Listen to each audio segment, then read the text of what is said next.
Bien, continuamos con el programa y vamos a tener ahora una breve intervención por parte de Diego Estrada, director de tecnología del ICAP, quien nos ilustrará sobre la nueva aplicación Innova ICAP.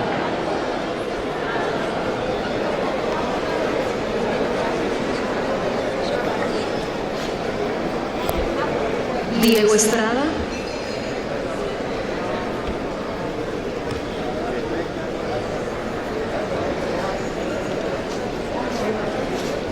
Muy buenas tardes, damas y caballeros, público presente. Como decía la compañera, mi nombre es Diego Estrada, les hablo de parte del Instituto Centroamericano de Administración Pública. Básicamente lo que les quería explicar un poquito es acerca del app Innova ICAP que tenemos por ahí en las proyecciones. Quería enseñarles básicamente en dónde pueden descargar, la verdad, qué es lo que pueden hacer con el app, ¿verdad? Así como a modo resumen. ¿Dónde podemos conseguir el app? Bueno, tenemos varias maneras en dónde podemos conseguir el app. La primera opción, ¿verdad?, que tenemos es ingresar a nuestras tiendas de nuestros dispositivos, ya sea Android o ya sea iOS. Ingresamos a nuestra tienda y la buscamos como Innova ICAP, ¿verdad? Así como aparece en el nombre acá, donde lo podemos ver, con el arroba. Así la podemos buscar y así la encontramos y sencillamente la instalamos, ¿verdad? El segundo método es ingresar a la página del ICAP, ¿verdad?, que tenemos por ahí en pantalla, www.icap.ac.cr. Ahí tenemos una noticia en el banner principal, donde nos podemos encontrar básicamente la noticia al foro. Ahí tenemos un botoncito para ingresar y podemos, al hacer scroll a la página, encontrar un botoncito. Si nosotros le damos clic en el botón, nos vamos a encontrar, según como esa imagen que tenemos ahí, cuando le damos clic al botón nos va a llevar directamente a la tienda que nos corresponde. Entonces es súper fácil descargarla por ese lado. También podemos ingresar a la por medio del escaneo del código QR que tenemos por ahí también en la página. Si nosotros tenemos la página abierta con nuestra computadora, con nuestro tablet, ¿verdad?, podemos escanear el código QR con el celular y también nos va a llevar a la tienda directamente donde está la aplicación. Ahora, ¿por qué es tan importante nuestra aplicación? Mediante el Innova ICAP nosotros podemos hacer preguntas al conferencista. Hay una página ahí que se muestra en la proyección. Nosotros seleccionamos el panel, ¿verdad?, donde vamos a hacer la pregunta, escribimos nuestro nombre y podemos digitar ahí la pregunta que queremos hacer al conferencista. Obviamente por cuestiones de tiempo tenemos que seleccionar ahí las preguntas que se van a consultar, ¿verdad? Pero nosotros ingresamos ahí, llenamos los datos, le damos preguntar al panel y podemos, ya estaríamos listos con la pregunta. Entonces, cualquier dudita, cualquier consulta, por ahí estamos para ayudarles. Muchísimas gracias.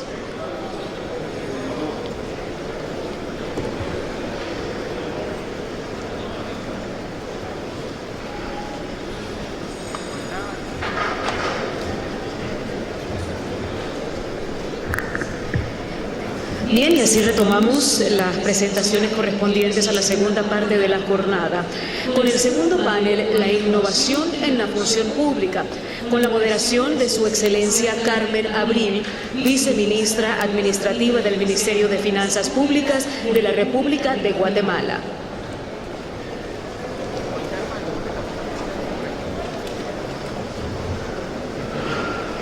Los panelistas: Julio Canelo, viceministro de Administración Pública de la República Dominicana.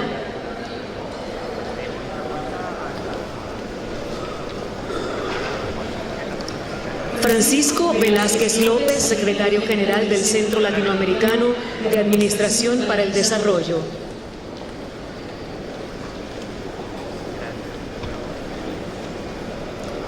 Alberto Mora Román, coordinador del informe del Estado de la región.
Y eso, perdón, ¿ya está?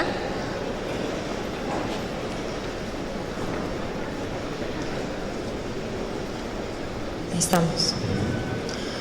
Bueno, muy buenas tardes a todos, buenas tardes a los expositores panelistas, buen provecho a todos los que formamos parte de este evento el día de hoy. Es una jornada que considero nos va a dejar muchas ideas y muchos emprendimientos que vamos a hacer positivos en el tema de innovación. Les deseo a todos muy buen provecho después de este almuerzo express rapidísimo que tuvimos, pero creo que estaba delicioso y agradezco pues a los organizadores. Mi nombre es Carmen Abril, no sé por qué, ahí estamos. Mi nombre es Carmen Abril y no tengo equivocada la presentación. En un momento van a ver por qué tenemos esa chiquita ahí. Actualmente ejerzo el cargo de viceministra de Finanzas Públicas de la República de Guatemala. Mi formación originalmente es jurídica, sin embargo, la vida me ha llevado por rumbos inesperados y soy absolutamente una fanática de la función pública y del trabajo en la administración pública en el Estado. Dios me ha dado la oportunidad de trabajar por más de 20 años en diferentes, dimensiones y aspectos de la administración pública, y en cada una de ellas he visto la importancia de la innovación. Me ha tocado estar en lugares como el registro civil de las personas y estar presente en el momento del cambio. Antes teníamos en Guatemala una libreta de cartón que se utilizaba para hacer nuestra identificación personal, y ahora tenemos una tarjeta inteligente con chip y muchas cosas. O sea, lo que quiero decirles es que he podido ver que el tema de la innovación es una labor de todos los días, en todos los ámbitos. He estado en justicia militar, aunque no lo crean, ahí también hemos tenido que innovar. Me ha tocado estar en la administración tributaria, que requiere innovaciones todo el tiempo, y en bancas con capital nacional. Pero bueno, todo eso es parte de lo que hago. Pero soy madre de esa chiquita. Ella se llama Oshi y se las presento, pero se las voy a presentar. Esta es Oshi hoy. Definitivamente ha evolucionado desde el día que le pregunté qué quieres ser cuando seas grande, y me contestó: quiero subirme a las montañas con pitas. Y esa fue su respuesta. Y pues hoy hace eso, y ella misma dice que después de aprender a pedalear sonrió más. Tal vez les va a sonar un poco raro que les hable de ella, pero ella ha tenido la oportunidad, gracias a Dios, de estar en una selección nacional de un deporte extremo de contacto, y me inspiró un poquito para la pequeña introducción que les voy a hacer hoy, porque se imaginarán que ha ido a encuentros latinoamericanos y del Caribe, a Juegos Centroamericanos, en esa su función que ella hace, y podrán imaginarse que es una niña de lo más curiosa. Y cuando yo estaba haciendo la maleta me dijo: mamá, ¿a qué vas? Y realmente mi respuesta para ella fue: voy a algo así como tus centroamericanos y del Caribe, solo que en lo que yo hago. Lo cual la dejó muy, muy satisfecha y muy emocionada, porque realmente me pude dar cuenta, después de que tuve que pensar en la respuesta que le iba a dar, qué es lo que me inspira, qué es lo que nos inspira a todos los que estamos aquí presentes. Ya lo había dicho antes el ministro Manuel Ramón, y me ganó la palabra por unas cuantas horas, es la pasión. La pasión por lo que hacemos, la pasión por nuestros países, la pasión ¿por qué? ¿Qué es lo que nos apasiona realmente? Para mí, todos los días me apasiona, en donde sea que esté, servir o dar un servicio público de valor. ¿Cómo hacemos ese servicio público de valor? Pues todos los días trabajamos en ideas, en acciones, en decisiones de nuevas y mejores formas de producir servicio público con impacto de bienestar colectivo, útil y apreciado por los ciudadanos destinatarios a quienes mejoramos la vida. Definitivamente es una trascendencia que nos genera una enorme responsabilidad. Entonces, ¿qué camino usamos para lograr esto? Eso que está puesto en las pantallas. Definitivamente hay una ruta que no podemos evitar, y es la ruta de la innovación. No hay forma que le demos la vuelta, no se puede. ¿Qué tipo de innovación queremos? Bueno, yo creo que todos estamos de acuerdo en que queremos una innovación abierta, que promueva la transparencia, la participación pública, que refuerce la democracia, que asegure la confianza, que promueva la eficiencia y la eficacia de los servicios, por supuesto, y que además permita la auditoría social.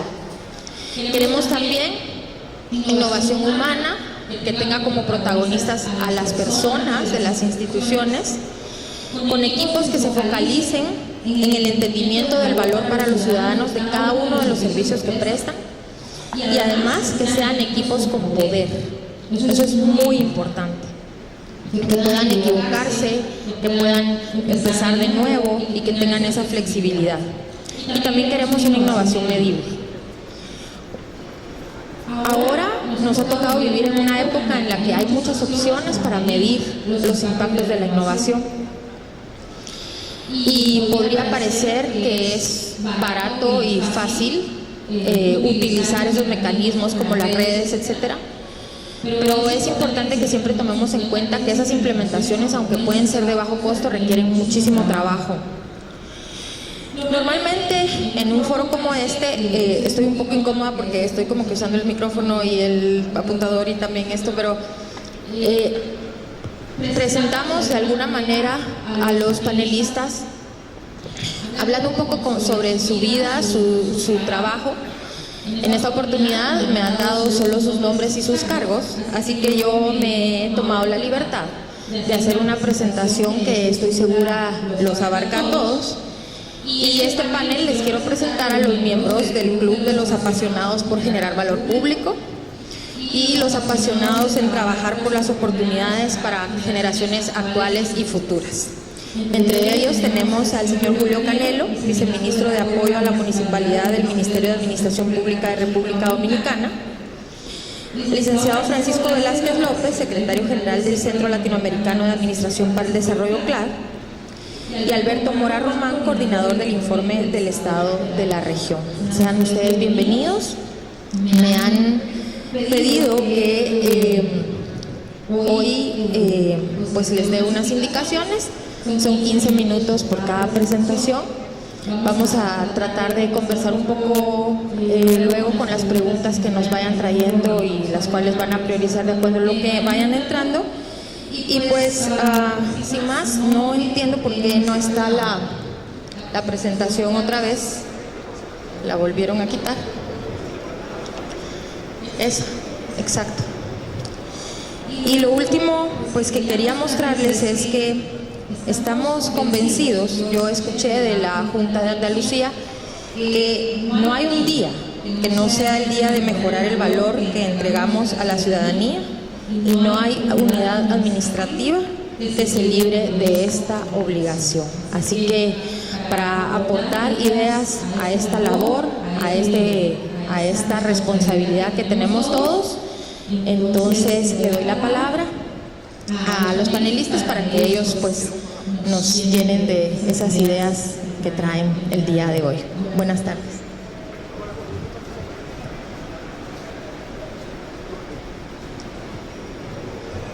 Buenas tardes, Carmen Abril, coordinadora de este panel, al señor Alberto Mora Román y Francisco Velázquez López, secretario general del CLA. Nosotros vamos a hablar de una experiencia que se desarrolla en la República Dominicana. La República Dominicana está distribuida geográficamente en 32 provincias, 158 municipios y 234 distritos municipales. Diríamos que en el marco de ese territorio se desarrolla el SISMAP municipal. El SISMAP municipal no es solamente una herramienta tecnológica. Muchas veces tenemos la impresión de que innovar es solamente tecnología. Y la mayor innovación de este proceso lo ha constituido el hecho de una coordinación de carácter interinstitucional y una articulación en el territorio de distintas instituciones de supervisión y control del Estado Dominicano y de la sociedad civil. Diríamos que esa es la mayor experiencia, porque normalmente cada ministerio tiene su propia agenda, y la labor, yo pienso, del Ministerio de Administración Pública en todo este proceso fue lograr, mediante un mecanismo de coordinación, el establecer una agenda común para desplazarse cada una de estas instituciones hacia el territorio, es decir, donde están ubicados los municipios, un poco para sensibilizar todo el proceso que implicaba la conformación que finalmente dio como resultado el SISMAP municipal. Es decir, lograr establecer esta coordinación fue posible por el liderazgo que tiene el Ministerio de Administración Pública en toda la administración pública de la República Dominicana.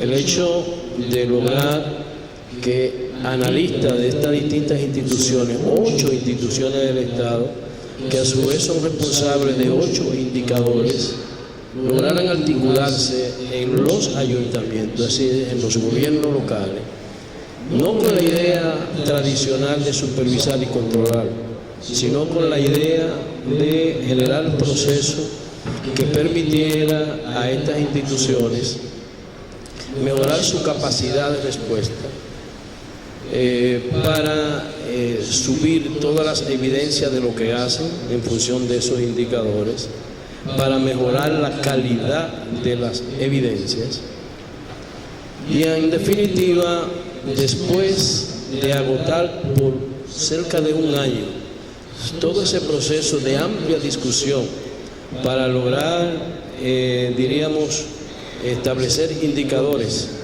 que fueran el reflejo de la realidad que viven los municipios y ponernos de acuerdo todos en los indicadores que cada institución era la responsable, asumiera la rectoría.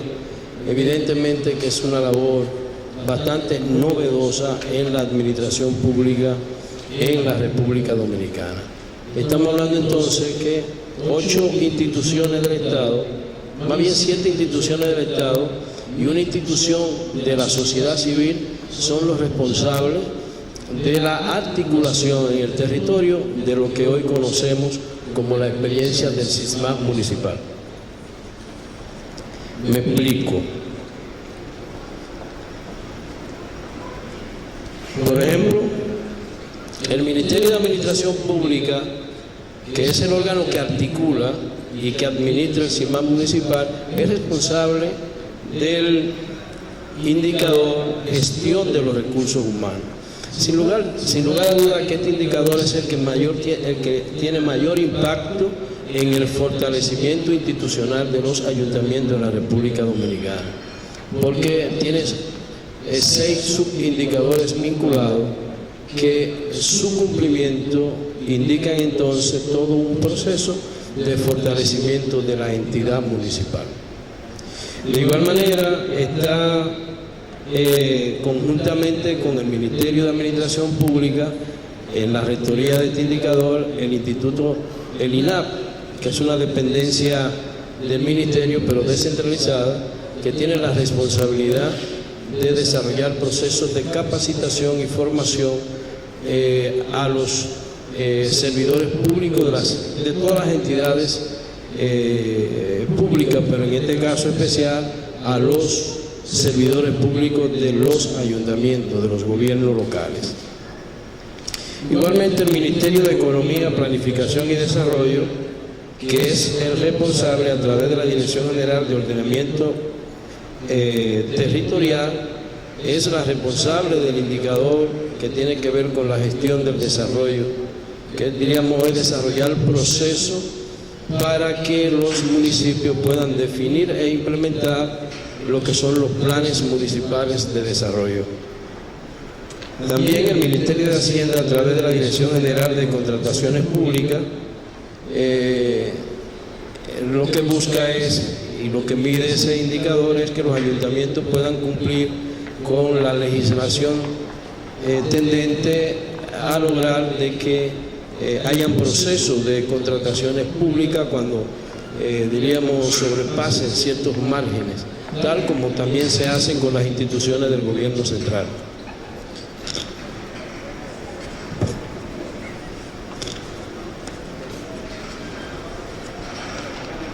También la Dirección General de Presupuesto es otra institución que tiene que ver con el indicador de la gestión del presupuesto y finanzas, y es simplemente velar porque los ayuntamientos en un periodo puedan formular a tiempo sus planes de lo que es el presupuesto de cada año y enviarlo a un tiempo que allá esté establecido hasta no más del 15 de enero de cada año.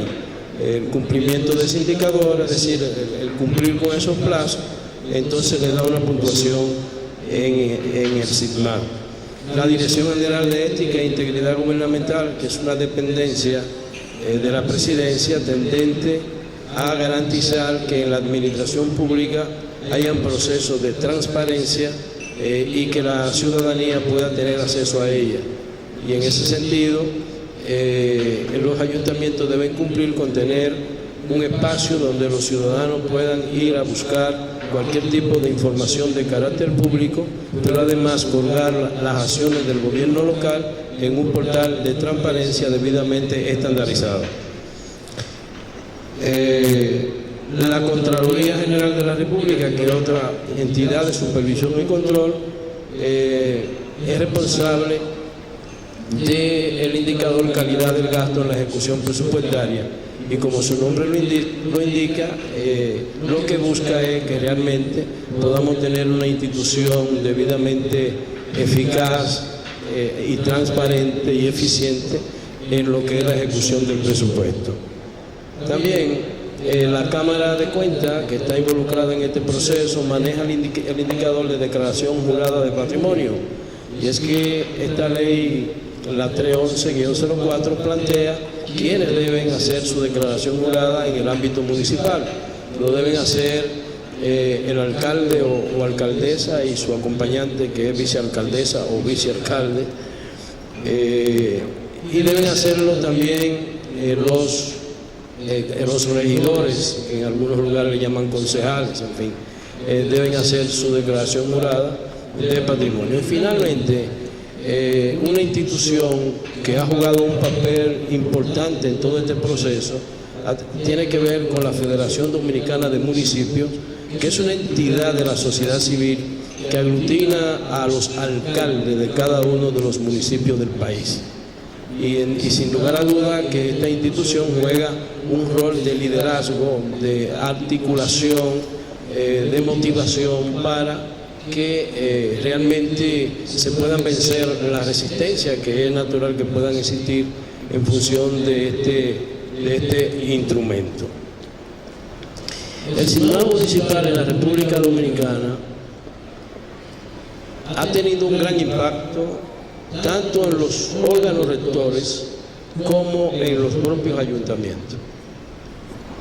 En los órganos rectores, indudablemente que ha provocado un mayor acercamiento de los órganos rectores con la entidad municipal, ha logrado realmente un apoyo de los órganos rectores a los servidores públicos para mejorar, ¿verdad?, su desempeño en términos de suministrar las evidencias con la mayor calidad posible. Y en los ayuntamientos el impacto ha sido enorme. En los ayuntamientos, indudablemente, que el SITMAB municipal se ha convertido en una herramienta para la planificación, en una herramienta que le ayuda permanentemente a implementar acciones de mejora. Es decir, es una herramienta aliada de la gestión municipal. Ahora bien, el SITMAB municipal no es más que una mejora de un sistema que tiene el Ministerio de Administración Pública tendente a medir lo que es la gestión de los recursos humanos de las instituciones del gobierno central. Diríamos que la mejora es significativa porque el SITMAB no solamente mide la gestión de recursos humanos, sino que mide otros indicadores que son bastante importantes para el proceso de fortalecimiento institucional. Yo pienso que tal como uno la puede ver, el SITMAB municipal se adecua de manera íntegra a lo que es el objetivo de desarrollo sostenible número 16, en el sentido de promover comunidades o sociedades con una cultura de paz, con, diríamos, justas, ¿verdad?, y con instituciones sólidas para darle servicio con calidad, con calidez, con sentido de oportunidad a los ciudadanos. En la medida en que en cada uno de los territorios esto se cumpla, estaremos promoviendo una cultura de paz. Y evidentemente que el SITMAB municipal se convierte en una herramienta importante para ello. De igual manera, bueno, 3 minutos. De igual manera, el SITMAB municipal tiene en su conformación, diríamos, muchas posibilidades de mejorar permanentemente,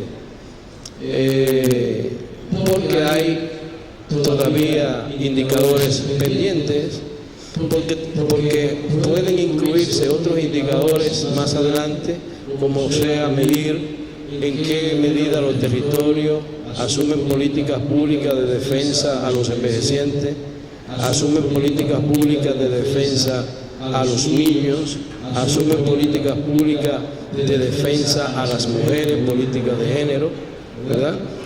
Es decir, que es una herramienta que vino para quedarse en la administración pública de los gobiernos locales. Debo concluir esta presentación reconociendo la labor que jugó en su momento de definición de esta herramienta el fenecido alcalde del municipio de Santo Domingo, el presidente de la FEDOMO en ese momento, Juan de los Santos, fallecido a destiempo, ido a destiempo, quien se convirtió en un ente de articulador de los alcaldes, venció resistencia al cambio en muchos momentos, y hoy el SITMAB municipal es una herramienta que los alcaldes, en sentido general, yo pienso que sin excluir a nadie, todos desean estar medidos en él. El SITMAB municipal hoy está midiendo 96 ayuntamientos y 15 distritos municipales.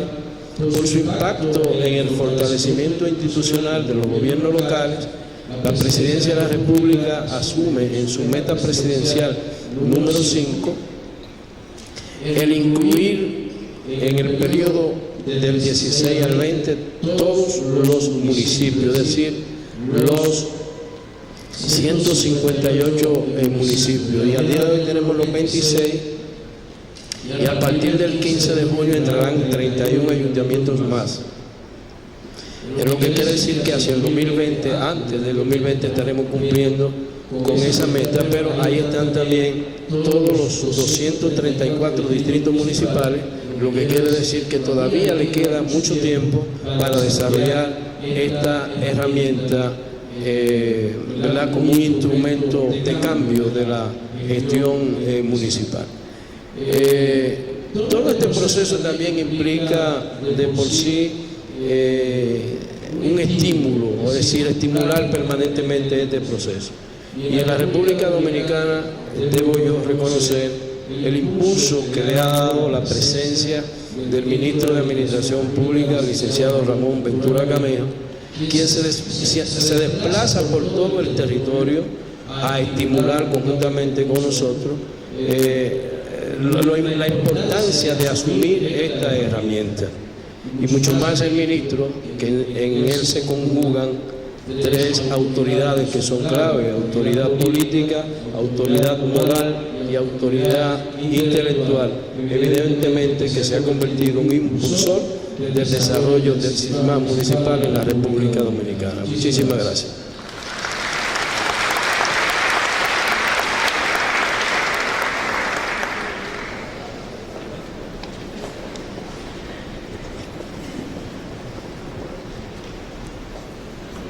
Bueno, muchísimas gracias por la intervención anterior. Definitivamente entusiasma escuchar que este tipo de iniciativas están dándose lugar en nuestros países en una, digamos, combinación de coordinación y articulación interinstitucional, en un trabajo fuerte para vencer la resistencia al cambio, en un trabajo que impacta a las comunidades y a los beneficiarios finales de estas iniciativas, y con el compromiso y el estímulo entregado por los funcionarios, lo cual, digamos, es algo de aplaudir. Definitivamente que sí. Daríamos lugar en este momento a la segunda participación, por lo que les pediría entonces que iniciemos con...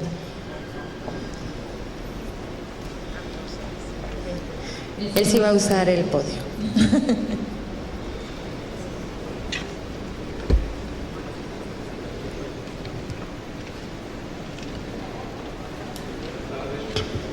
Por favor, coloquen las diapositivas que les he dejado, porque si no, ustedes saben aquello que dicen: usted trae un PowerPoint y no sabe de lo que va a hablar.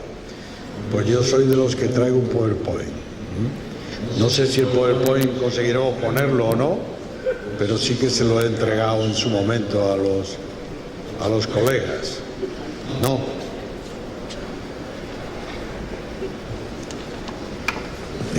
Bueno, yo voy a hablar de la innovación en la función pública. Soy el actual secretario general del CLAD, y ustedes la primera pregunta que se harán es: ¿y qué hace un español de secretario general del CLAD? Bueno, pues le responderé de dos maneras. La primera es porque soy amigo de Gregorio Montero, y la segunda es porque sobre todo soy aún más amigo de su ministro Ramón Ventura. Y la tercera, y que no es pequeña, es porque en definitiva el CLAD es una organización internacional en la que están 22 países, y entre ellos está también España, Portugal, y como observadora está Angola también. España no es de los miembros fundadores, pero hace muchos años que es y participa en el CLAD. Y por eso, bueno, pues finalmente yo creo que ustedes probablemente creerán que es una equivocación que me hayan elegido a mí, pero espero que cuando termine mi disertación, espero que hayan cambiado de opinión. Bueno, le voy a hablar de la innovación en la función pública. Y en los temas como la innovación en la función pública, lo primero que tenemos que poner de manifiesto, y iré rápido para que la compañera, a pesar de que me he puesto, Carmen, a pesar de que me he puesto en el podio, sea más difícil que me enseñe lo de los 3 minutos, me lo va a enseñar exactamente igual. Eso es.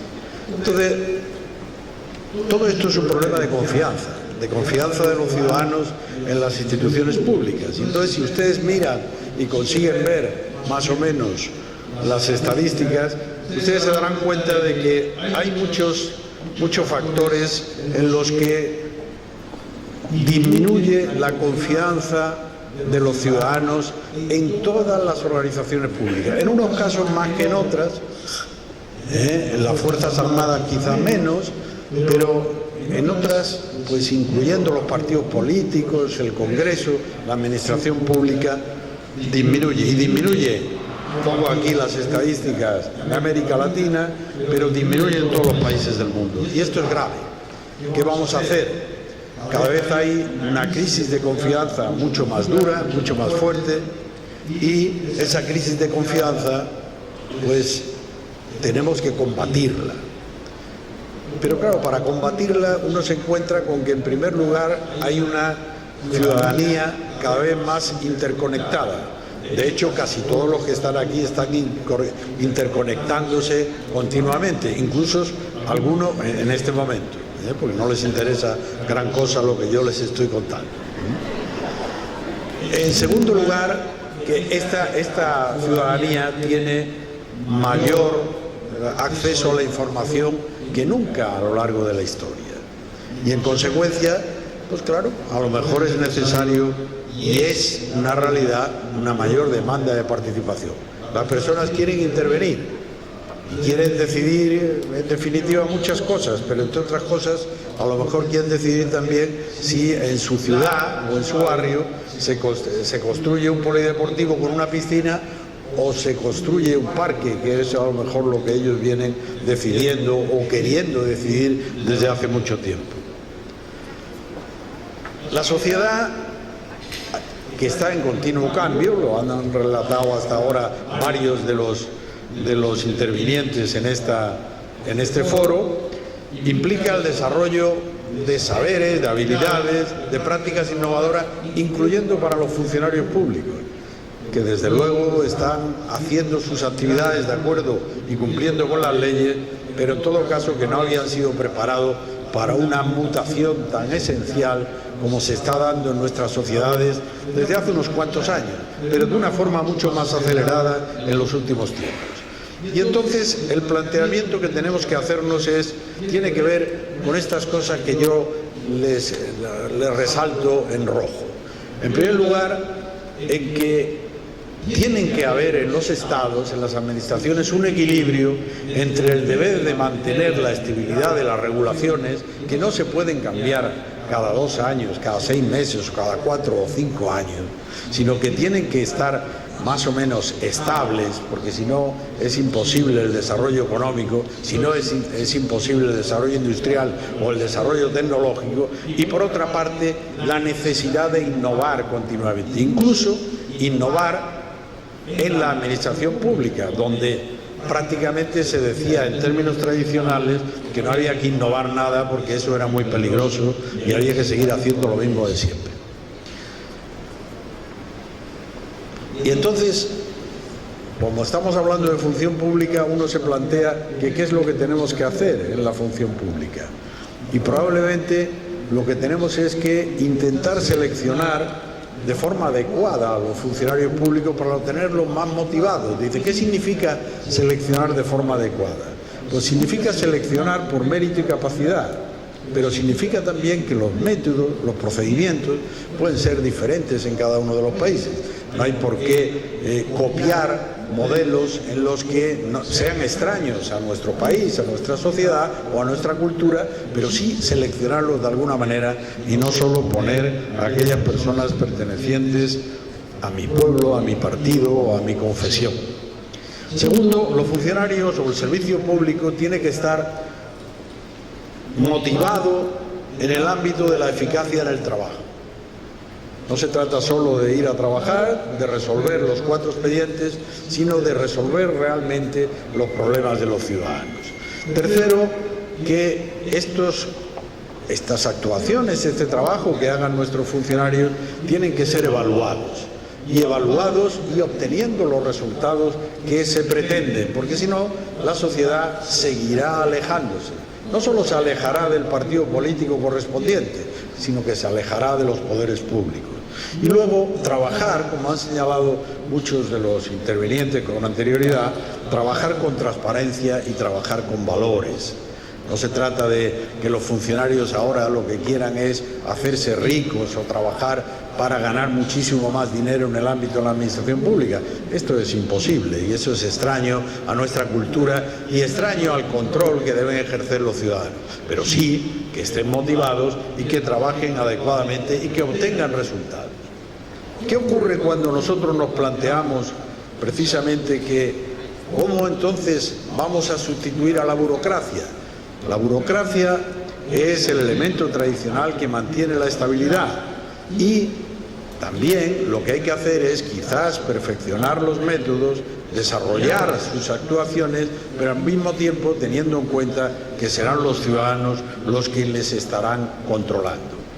El planteamiento que en algunos, sobre todo algunos autores o algunos países, hablan en términos despectivos en relación con la burocracia debe ser visto con singular distancia. ¿Por qué? Porque la burocracia también hace muchas cosas muy bien y probablemente ese tipo de cuestiones lo que hay que hacer es mezclarla con la posibilidad de que también los ciudadanos participen. ¿Y cómo realizar en el ámbito de la función pública, que es de lo que estamos hablando, cómo realizar estas actividades? Pues salvaguardando el mérito y la capacidad. Este es el elemento más importante. Luego se vienen otras cuestiones como seleccionar por competencia, procesos selectivos ágiles, que los concursos que se están realizando ya en numerosos países son un paso adelante. Hay que decir aquí que el trabajo que hemos hecho en el CLAD y el trabajo que han hecho los sucesivos gobiernos han supuesto de alguna manera que en los últimos años se ha mejorado el proceso selectivo en cada uno de los países, incluyendo aquí en Panamá, y ustedes han tenido, y la vicepresidenta lo ha señalado, han tenido avances importantes en los últimos tiempos y eso es importante resaltarlo porque también ha existido en otros países del área. Y entonces nosotros nos preguntamos, entonces ¿cuál es el objetivo? ¿Qué es lo que tenemos que hacer? Bueno, pues el planteamiento que nosotros destacamos desde el CLAD es que hay que innovar, pero que la innovación no es solo tecnológica, sino que lo que hay que hacer es crear lo que llamamos un paradigma de trabajo distinto. En primer lugar, ser más ágiles y flexibles. Flexibles, estoy diciendo, para la burocracia. Esto era anatema hace muy pocos años, pero hay que intentar hacerlo y hay que intentar ver que cuando un procedimiento se dilata en exceso, esto hay que cambiarlo y hay que dirigirse a las personas o a las instituciones que pueden hacerlo. En segundo lugar, incorporar nuevas ideas y no solo la visión jurídica. Y esto es importante que lo tengamos en cuenta. Demasiado tenemos en cuenta, incluso para la política, en algunos países, la visión jurídica. La visión jurídica es importante, pero también es importante la visión social, la visión económica, la visión política, la visión, en definitiva, que permita un acercamiento mayor a los ciudadanos. Y en tercer lugar, mejorar la coordinación entre los departamentos y organismos. Algunos de los compañeros han estado señalándolo esto y esto es sumamente importante porque la proliferación de organismos existentes en todos y cada uno de los estados, incluso en los más pequeños, genera una absoluta confusión por parte de los ciudadanos, que no saben muy bien a quién dirigirse y que además no saben muy bien si para solucionar un tema el competente es uno o el competente es otro. Aquí tenemos una tortuga que Gregorio conocerá perfectamente porque en Venezuela le llaman un morrocoy y es una tortuga que tenemos en la sede del CLAD. Esto es lo que llamamos la velocidad del cambio, pero hay que ir un poquito más deprisa. hay que ir un poquito más deprisa, pero la tortuga tiene para nosotros, si lo llevas a ver no saco la tortuga. La tortuga tiene para nosotros, a ver, que se ha acabado el recreo.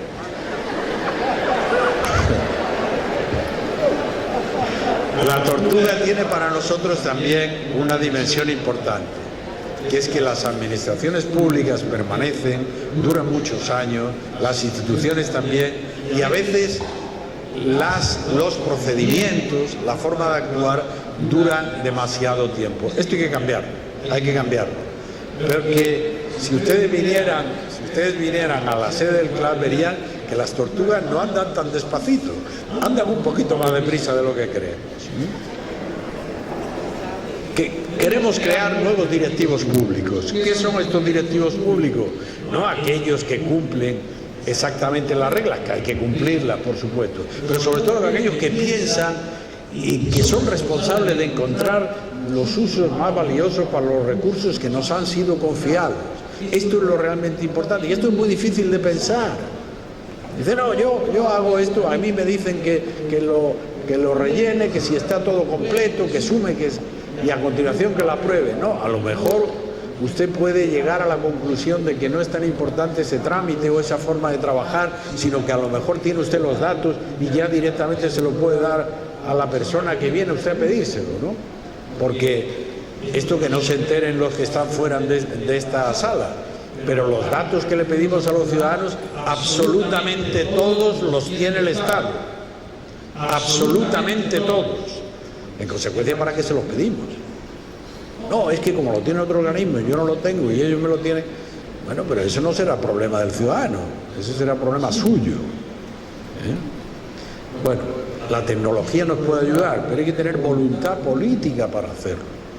Y voluntad política que incluso en los países más desarrollados todavía no ha llegado al 100%, pero se puede ir avanzando.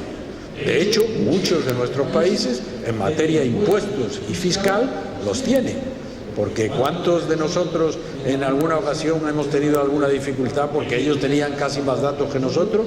Eso lo podemos tener en todo. Innovar es crear valor público. ¿Y cómo crearlo? Pues aquí les propongo a ustedes una serie de ideas que seguramente les encantarán. Primero, aumentar la cantidad o calidad de las actividades por cada recurso, hacer más, que es la básica, la clásica. Segunda, reducir los costes. Tercera, ser más capaces de responder a las aspiraciones de los ciudadanos. Cuarta, potenciar la imparcialidad. No a los de mi pueblo, no a los de mi partido, no a los de mi color, no a los de mi religión, sino a todos. Y finalmente, pues, la innovación, la respuesta a la innovación que realmente nos obliga casi la sociedad en este momento de cambios. ¿Y cómo lograr avanzar? Pues, por ejemplo, en la crisis de confianza, combatirla con la propia eficacia de los funcionarios públicos, hacer bien las cosas en tiempo, hacerlo rápidamente.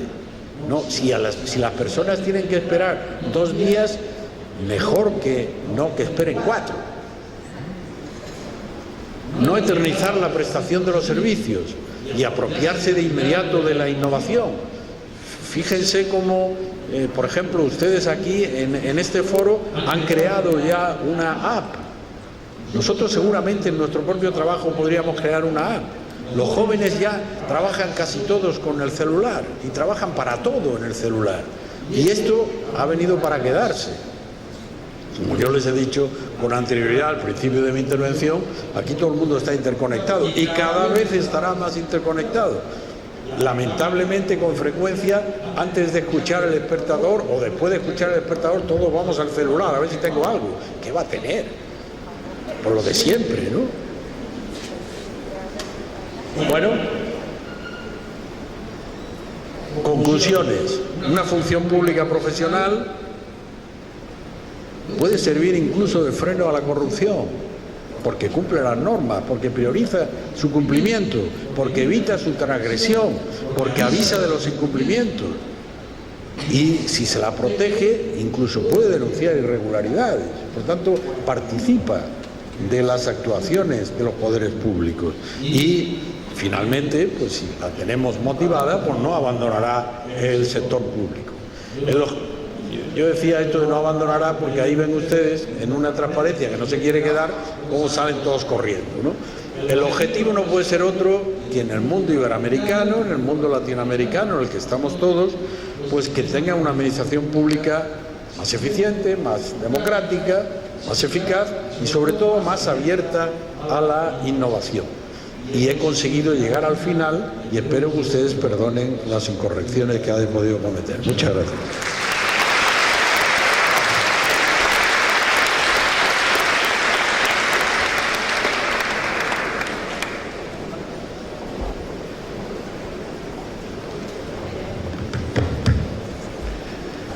Muy buenas tardes, gracias a las instituciones organizadoras de este foro por invitarme a participar en este panel y compartir con ustedes alguna información que espero resulte relevante para el debate y la construcción de propuestas a la que nos invita este tema de la innovación en la gestión pública. Cuando hablamos de innovación en la gestión pública, debemos de tener en cuenta que efectivamente estamos hablando de introducir algo nuevo, elementos nuevos en la forma en que hacemos las cosas. Esto es más o menos lo que dice la Real Academia Española de la Lengua al definir innovar, innovación. Y si vemos ya una definición un poco más aplicada a la gestión pública y a la gestión de los negocios, encontramos que innovación está relacionada con la capacidad que tengamos para generar una nueva oferta de servicios, de productos o de formas de hacer las cosas que generen valor a la sociedad y a los ciudadanos. Ahora, ¿por qué hablar de innovación en la gestión pública? Bueno, para comenzar por lo ya de alguna manera planteado por las personas que han intervenido anteriormente en este foro, en relación con el hecho de que existe una demanda ciudadana por lograr responder de mejor manera a las necesidades y a las expectativas de la población en relación con el Estado y con los servicios que ofrece. No podemos pensar que en el contexto actual, donde efectivamente la gente se comunica más, tiene acceso a más información, el Estado pueda vivir ajeno a esas necesidades y a esas expectativas de la población.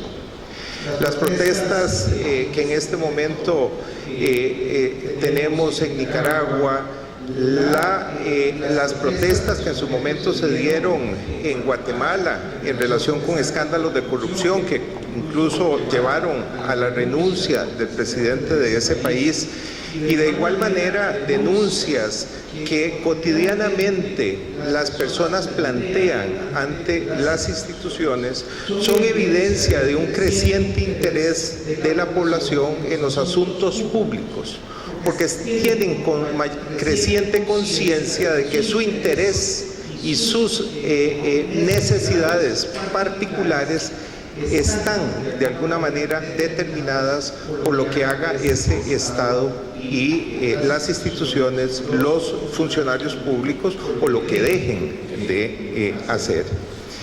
Además, es necesario hablar de innovación en la gestión pública porque el entorno global está cambiando radicalmente y de manera muy acelerada. La inteligencia artificial, la Internet de las cosas, los retos del futuro del trabajo asociados a a la robótica y a la automatización de procesos, a la incorporación de la tecnología, plantea retos muy importantes para los estados, pero también oportunidades para poder optimizar esos recursos que cada vez son más escasos para responder a necesidades y expectativas crecientes de la población.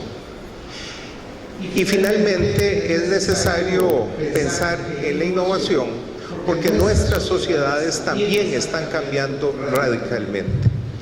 En Centroamérica, por ejemplo, nuestras sociedades están envejeciendo de manera importante y eso implica una transformación no solo en la demanda y las características de la demanda de servicios públicos, sino también en términos productivos y económicos. Esto implica repensar las dinámicas en los mercados laborales y repensar la forma en que estamos desarrollando la producción para prever el impacto de esta transformación demográfica sobre nuestras estructuras productivas, que dicho sea de paso, en la mayor parte de nuestros países se basan en la utilización del recurso humano de manera creciente. No somos tan productivos en el uso de los recursos humanos, sino más bien cada vez requerimos mayor cantidad de personas en el mercado de trabajo para la incorporación en actividades productivas que son de bajo valor agregado. Bueno, esto hay que cambiarlo a la luz de esta transformación demográfica que viven nuestros países. Pero además las formas de producción a nivel global están cambiando en cadenas de valor en las cuales los países centroamericanos tienen apuestas productivas.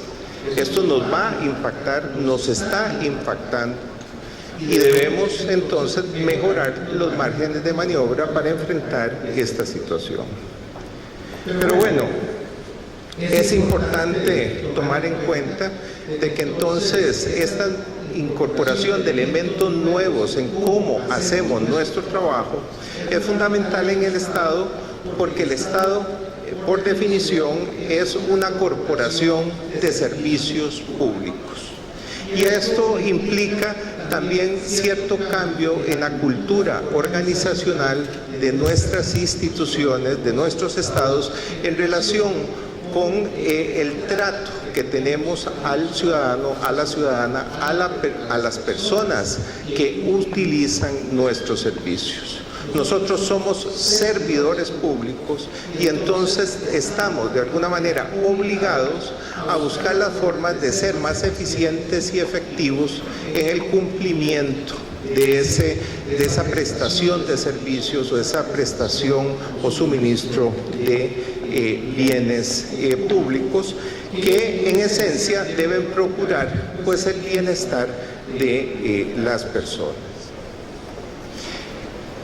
Y bueno, efectivamente esto es muy relevante en Centroamérica porque hay un déficit importante en términos de la satisfacción que tiene la población en relación con los servicios que están brindando los estados.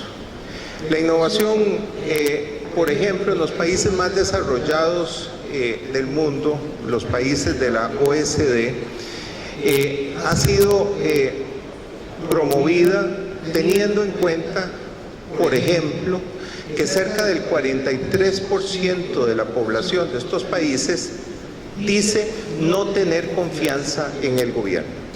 Si esto sucede en los países más grandes, más desarrollados del mundo, ¿cuál será nuestra situación? ¿Cuál sería el resultado si hoy, por ejemplo, le preguntáramos a las personas que acuden a solicitar los servicios en nuestras instituciones públicas en qué medida están satisfechas o no por el servicio que les estamos ofreciendo y cuánta confianza tienen en nuestras instituciones? Si ven ustedes en este gráfico, bueno, no creo que se vea muy bien, Pero bueno, acá lo que tenemos es un conjunto de indicadores del Banco Mundial en relación con el desempeño de los gobiernos y los sistemas políticos en Centroamérica. Y la línea negra que está en el centro es el promedio de las calificaciones para los países centroamericanos. Si ven ustedes, independientemente del ámbito en el que nos ubiquemos, ya sea calidad regulatoria, efectividad del gobierno, rendición de cuentas, estabilidad política, control de la corrupción o el Estado de Derecho, la calificación promedio de Centroamérica en estas áreas es cercana o inferior a 50 de 100.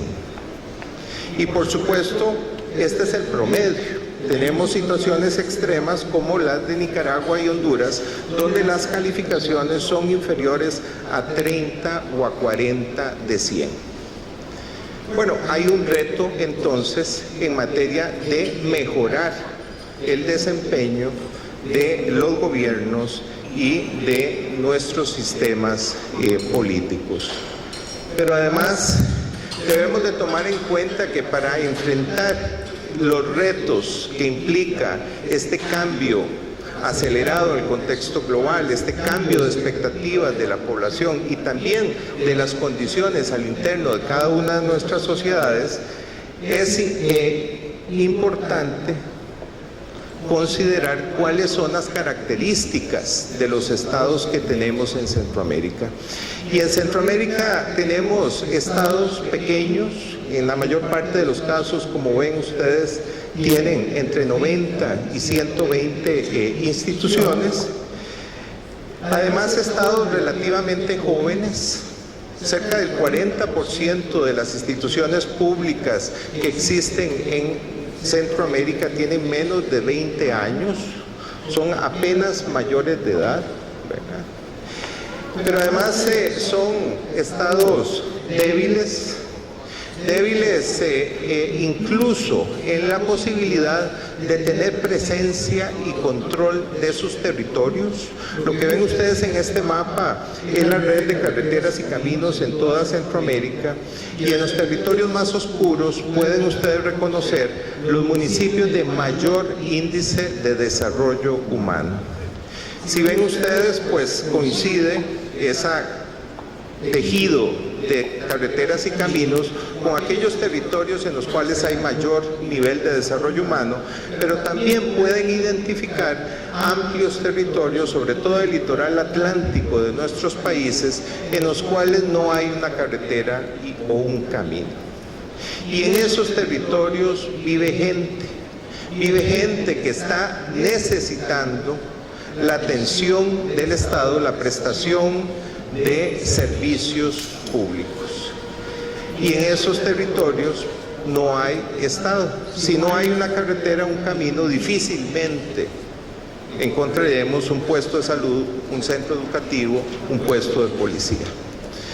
La realidad es que en varios de nuestros países, en esos territorios en los cuales no existe presencia del Estado, hay otros actores que están dispuestos a ofrecerle a esa población servicios y bienes que el Estado no está en capacidad de darles. Bueno, este es un asunto importante a la hora de pensar la innovación. Es parte de nuestra realidad y los retos que tenemos trascender ese centralismo que ubica en los principales centros urbanos la institucionalidad y la prestación de servicios públicos. Pero además tenemos que prestar atención a las realidades también de los territorios. Eso que ustedes ven en la pantalla son las tasas de homicidios por 100.000 habitantes a nivel municipal para toda Centroamérica.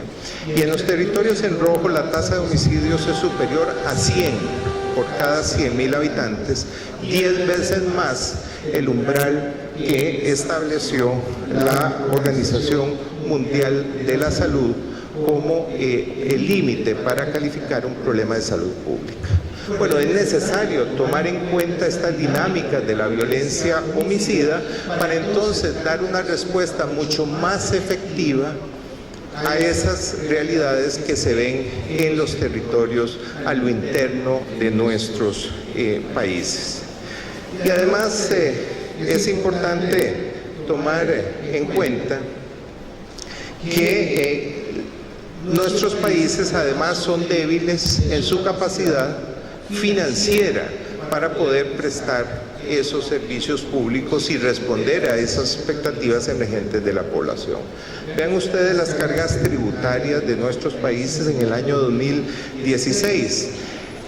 En el mejor de los casos, Honduras asciende al 18.5% del Producto Interno Bruto, lo cual es apenas la carga tributaria promedio a nivel de América Latina y el Caribe, y en la mayor parte de los casos es mucho inferior, y además está concentrada en impuestos indirectos, la parte naranja en estas barras, impuestos que gravan por igual a toda la población independientemente de sus niveles de ingreso.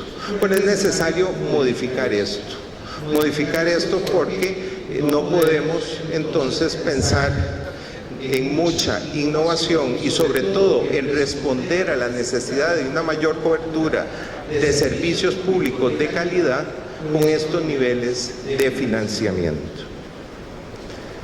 Pero bueno, hablando de innovación, tenemos distintos tipos de innovación. Tenemos la innovación que se llama la innovación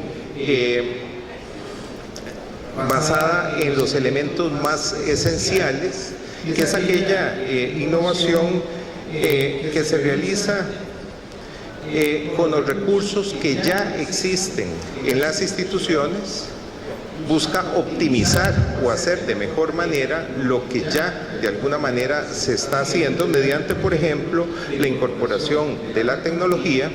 Y en el otro extremo existe la innovación que transforma, que realmente implica una creación de nuevas soluciones a problemas y retos complejos, que eso implica nuevas capacidades y nuevos recursos en las instituciones. Y existe la innovación intermedia, que logra combinar elementos de una y de otra. Pero bueno, hay muchas formas de hacer innovación en la gestión pública. En un primer núcleo de alternativas podemos encontrar aquellas acciones que de alguna manera buscan, por ejemplo, generar mayor valor con lo que se está haciendo, con los recursos que existen, optimizar la articulación que tiene una institución con otras instituciones para fortalecer la coordinación y el intercambio de experiencias también con otras instituciones, lograr mejorar los vínculos y los canales de comunicación con los usuarios de los servicios.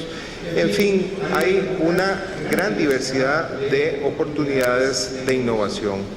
Pero quizás, y ya para terminar, uno de los principales retos que enfrentan nuestros países para lograr profundizar las acciones de innovación tienen que ver con la falta de mecanismos de seguimiento y evaluación de lo que está haciendo el Estado y de lo que se está haciendo con las políticas públicas, lo cual limita, por supuesto, la incorporación de medidas correctivas oportunas.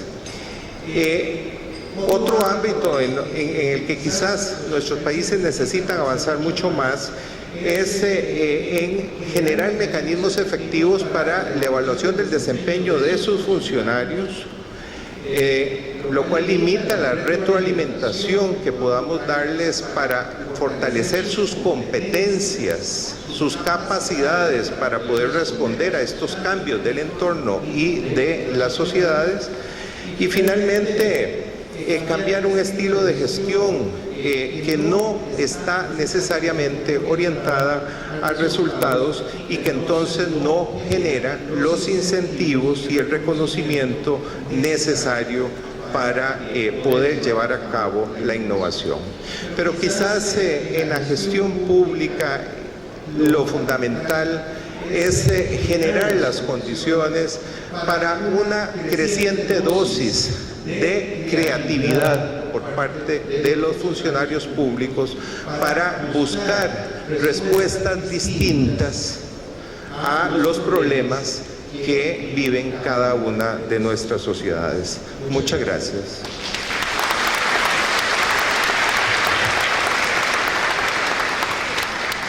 Okay, muchas gracias, Alberto.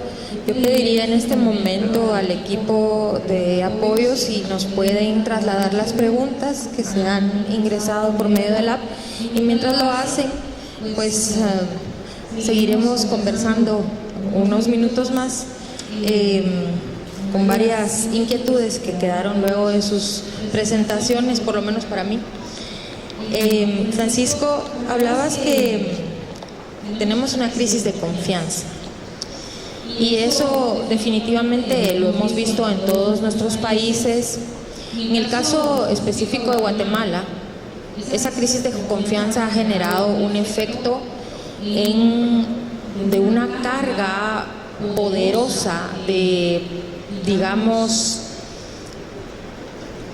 verificación y fiscalización a los funcionarios públicos, lo cual también degenera, digamos, en un tema de paralización y miedo.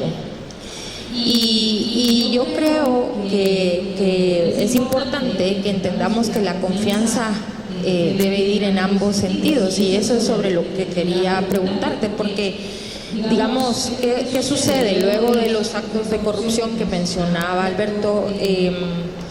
Se hace un cambio a la ley y se ajustan parámetros de adquisiciones que castigan a los funcionarios por el más mínimo error en unas cantidades o sanciones muy altas o desproporcionadas. Entonces, además de generar la confianza, digamos, del ciudadano en cuanto a la innovación, ¿cómo podemos volver a generar la confianza en el funcionario para que él verdaderamente sea un servidor público motivado, siendo que está siendo muy, muy observado actualmente, ¿verdad?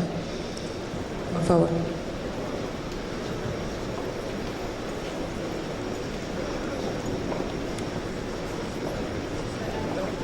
Sí. Yo creo que en todas las intervenciones que hemos hecho todos los intervinientes, ponemos de manifiesto esta crisis de confianza existente entre los ciudadanos y las instituciones públicas. Dentro de las instituciones públicas, los que prestan los servicios son los ciudadanos. ¿De qué manera podemos nosotros conseguir que nuestros funcionarios públicos, nuestros empleados públicos hagan las cosas mejor? Pues es un poco a lo que nos dedicamos todas nuestras instituciones. Primero hay que darles la suficiente seguridad en el desempeño de sus labores. ¿Eso qué significa? Bueno, pues que hay que seleccionar a las personas con el mayor mérito y capacidad posible. No personas, como decía yo antes en mi intervención, procedentes de mi pueblo, de mi partido, de mi religión o de mi etnia, sino personas procedentes de aquellos estudios, carreras, etcétera, que permitan de alguna manera seleccionar a los mejores. En segundo lugar, retribuir adecuadamente a las personas que forman parte de la función pública. Eso significa eliminar salarios miserables. Hay que pagar adecuadamente a las personas dentro de las propias posibilidades que tiene cada uno de los países, que esto es lógico y natural que sean distintas. Tercero, también establecer supuestos, como acaban de hacer por supuesto, por ejemplo aquí en Panamá, supuestos de carrera, es decir, que los funcionarios públicos puedan de alguna manera ascender sobre la base de un desempeño mejor, y no solo que se queden exactamente en la misma situación con independencia de su motivación, de sus resultados, de su forma de desempeño. Y en cuarto lugar, también haciendo por parte de los poderes públicos ejercicios de defensa de las instituciones públicas y de los servidores públicos. Digamos, de la mala fama de los funcionarios públicos, yo les puedo contar miles de anécdotas, pero la más graciosa de todas es aquella en la que le preguntaban a la gente en una encuesta ¿usted qué piensa de los funcionarios públicos? Dice, uy, fatal. Es decir, los funcionarios públicos trabajan poco, no van a trabajar casi nunca, resuelven mal las cosas, tardan mucho. Y cuando le preguntaban en la misma encuesta a la persona, ¿y usted qué cree que debería ser sus hijos? ¿Qué profesión debería escoger? Dice, funcionario público. Quiero decir con eso que la mala fama y la falta de confianza de las instituciones públicas puede que sea antigua y que proceda incluso del siglo XIX, ¿no? Pero el esfuerzo que todos tenemos que hacer es precisamente para prestigiarla, porque como señalaba esta mañana nuestro amigo Ramón Ventura, al final las instituciones públicas, los servidores públicos, no hacemos otra cosa más que perseguir hacer las cosas bien para incrementar la felicidad de los ciudadanos. Gracias. Muchísimas gracias, Francisco. Me han dado tiempo para hacer una pregunta, pero voy a hacer 2 de 1 minuto cada uno, por favor, les pediría. En el caso del participante Luis Cárdenas, pregunta cómo avanzar en un proceso de certificación de competencias públicas basadas en la innovación y el desarrollo público. Alberto, ¿pudieras ayudarnos con darnos tal vez 3 parámetros que podríamos tomar en cuenta para avanzar en un proceso de certificación de competencias en el caso de que sean basadas específicamente en innovación y desarrollo? Bueno, creo que es fundamental pensar en el tipo de funcionario público que requiere un Estado para ser innovador. Crear un perfil de las competencias que esas personas deben de tener más allá de conocimientos técnicos, académicos en un área específica. Y creo que un informe como el informe de tendencias recientemente publicado por la firma Deloitte a nivel global da algunas pistas de cuáles son esas competencias que están demandando no solo las empresas, sino también los estados en países mucho más avanzados en estas materias que los nuestros. Y es que se requieren competencias para el trabajo en equipo, se requieren competencias para la expresión oral y escrita, que pensaríamos es algo muy elemental, pero lamentablemente en nuestros países existen enormes déficits, incluso en esto tan elemental, tan básico. Competencias relacionadas con la solución de problemas y con la creatividad, con atreverse a experimentar. En muchos de nuestros países, lamentablemente, el cambio es a veces sancionado y hay una resistencia casi genética a cualquier cosa que implique que yo tenga que hacer las cosas de manera distinta, ¿verdad? Entonces creo que alrededor de estos elementos hay retos importantes que nuestros países tienen y que son retos que implican, por supuesto, modificaciones en la forma de gestión y también modificaciones incluso en la legislación que tiene que ver con los mecanismos de reclutamiento y selección de los funcionarios públicos.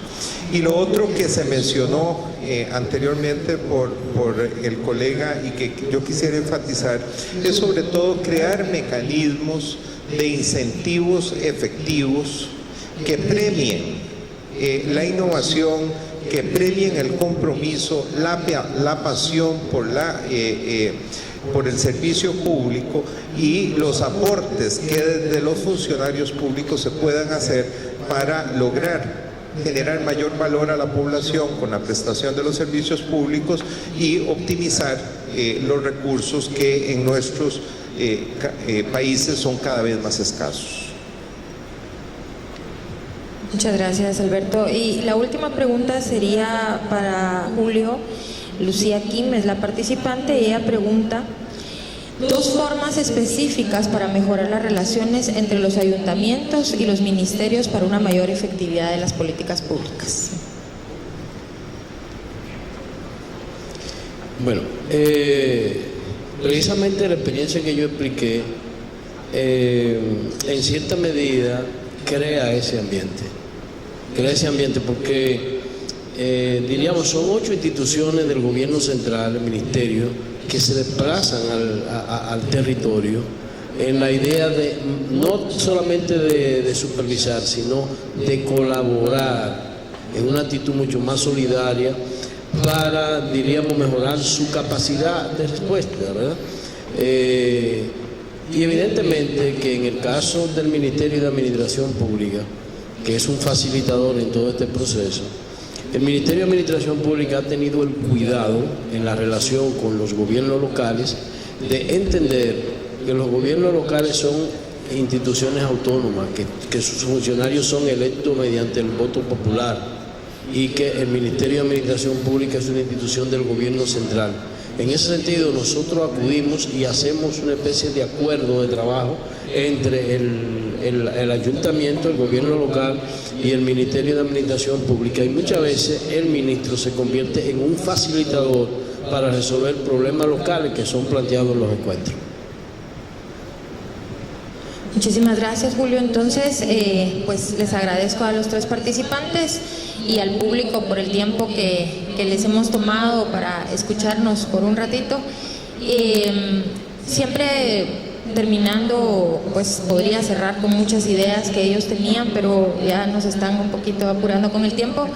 Pero creo que es importante que recordemos que todos los días es un buen día para la innovación, todos los días es un buen día para mejorar el servicio y el valor que le damos a la población y a nuestros ciudadanos, que son los beneficiarios reales, digamos, y legítimos del trabajo que hacemos cada día. Muchísimas gracias a todos.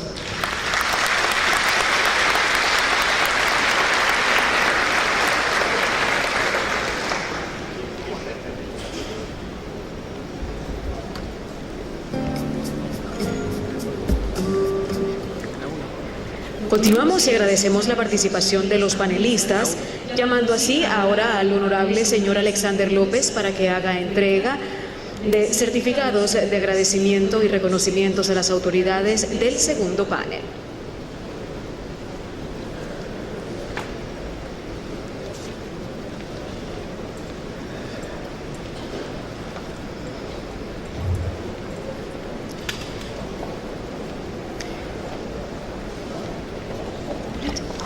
Su Excelencia Carmen Abril, viceministra administrativa del Ministerio de Finanzas Públicas de la República de Guatemala.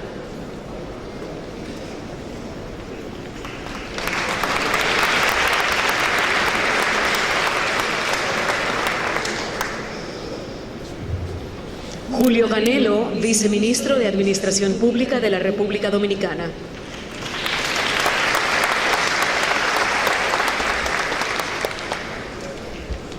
Francisco Velázquez López, secretario general del Centro Latinoamericano de Administración para el Desarrollo, CLAD.